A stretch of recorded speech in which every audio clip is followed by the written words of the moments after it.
जवाहरलाल नेहरू ने एक अजीब सी मांग उठाई है। इनका कहना है कि अरे अजीब सी नहीं है भैया, जो बहुत अच्छी मांग उठाई अच्छी है मांग बोलिए। और हाँ। इन्होंने कहा है कि अहीरों के नाम पर यानी कि अहीर रेजिमेंट सेना में होना चाहिए।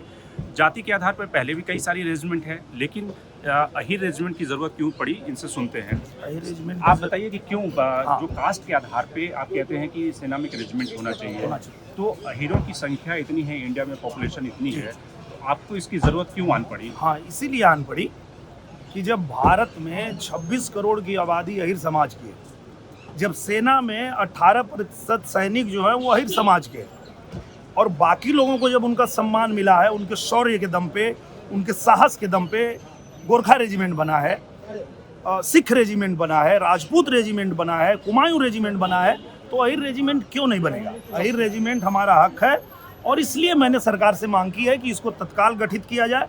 और अभी की जो स्थिति है, जो चाइना चिरकुटाई कर रहा है सीमा पे, ये अहीर रेजिमेंट जो है बूस्टर का काम करेगा।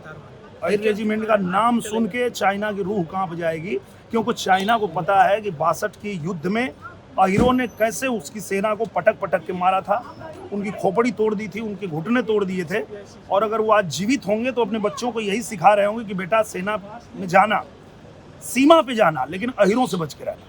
ये कब की बात आप बता रहे हैं कि अहीरों ने कहाँ पे पटका था? ये रेजांगला चौकी है जहाँ पे अहीर धाम बना है। मैं बहुत धन्यवाद देता हूँ मोदी जी की सरकार का और हमारे रक्षा मंत्री राजनाथ सिंह जी का, जिन्होंने रेजांगला चौकी पे उन 122 किसी भी युद्ध में, एक ही लड़ाई में, एक ही बटालियन में 8 सेना का पदक जीतने का जो शौर्य है वो इन्हीं लोगों के पास है। तो आप कह रहे हैं कि आप तमाम और यहाँ पे जहाँ भी अगर चाइना ऐसी कार्रवाई करेगी तो अहीर ही बचा सकते हैं? नहीं, बचाने को तो देखिए आज भी हमारी जो सेना है वो तो बचा ही रही है, पर मेरा क्या कहना है कि कोई बच्चा बचपन में किसी से लड़ा है और किसी ने उसको पटक पटक के मारा है, उसकी हड्डियां तोड़ी है, तो बुढ़ापे में भी उसको याद रहेगा। अभी चाइना को याद होगा कि 62 में अहीरों ने कैसे पटक पटक के मारा था।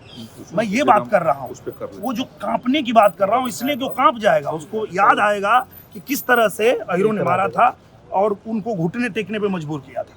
मैं ये कह रहा हूँ। जो पुरानी जो बटालियन है उसमें ये कोई जरूरी नहीं है, जैसे अगर अहीर बटालियन बन भी जाए तो जरूरी नहीं कि उसमें सारे अहीर ही होंगे, क्योंकि कोई जरूरी नहीं है। मैं कहाँ कह रहा हूँ, हाँ, उसमें दूसरे धर्म जाति के भी सब लोग रहेंगे, सब लोग रहेंगे। अहीर बटालियन बनाने के बाद सरकार का कोई अलग से खर्चा भी नहीं होने वाला है, क्योंकि अलग अलग ट्रेनिंग सेंटर जितने बने हैं, एक एक ट्रेनिंग सेंटर पे 2-2, 3-3 बटालियन के लोग ट्रेनिंग करते हैं। बिहार में है, हमारे बनारस में है गोरखा रेजिमेंट, तो खाली बटालियन बनाना है और किसी भी ट्रेनिंग सेंटर में आप दे दीजिए, वहाँ वो लोग ट्रेनिंग करेंगे। इससे सिर्फ जातियों का जो सिंबोलिज्म है वो रिप्रेजेंट होगा, आपके कहने का मतलब ये? नहीं, उनके शौर्य का। आपने जो पहले बनाया है वो क्यों बनाया है?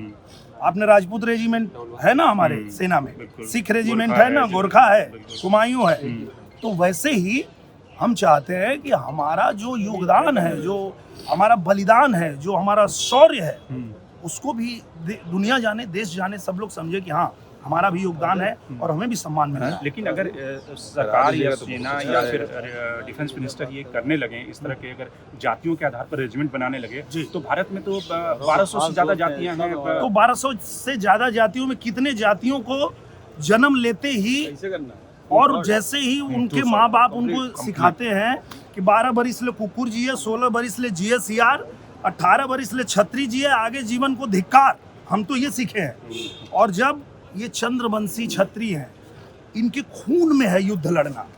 आप 18 बरस जाते जाते अहीर का बच्चा जो है दौड़ेगा, सीधा जाके सेना में भर्ती होता है। और इस तरह की अगर जिसके अंदर भी है, जो भी ऐसा चाहता है, उसको मिलना चाहिए। हमारे अंदर है, हम मांग रहे हैं। चलिए, बहुत बहुत धन्यवाद। ये कहते हैं कि अहीर बटालियन होना चाहिए, क्योंकि ढेर सारी जातियों के लिए पहले से ही बटालियन है, तो फिर अहीरों के लिए बटालियन क्यों ना हो। Shankar Animesh, the print.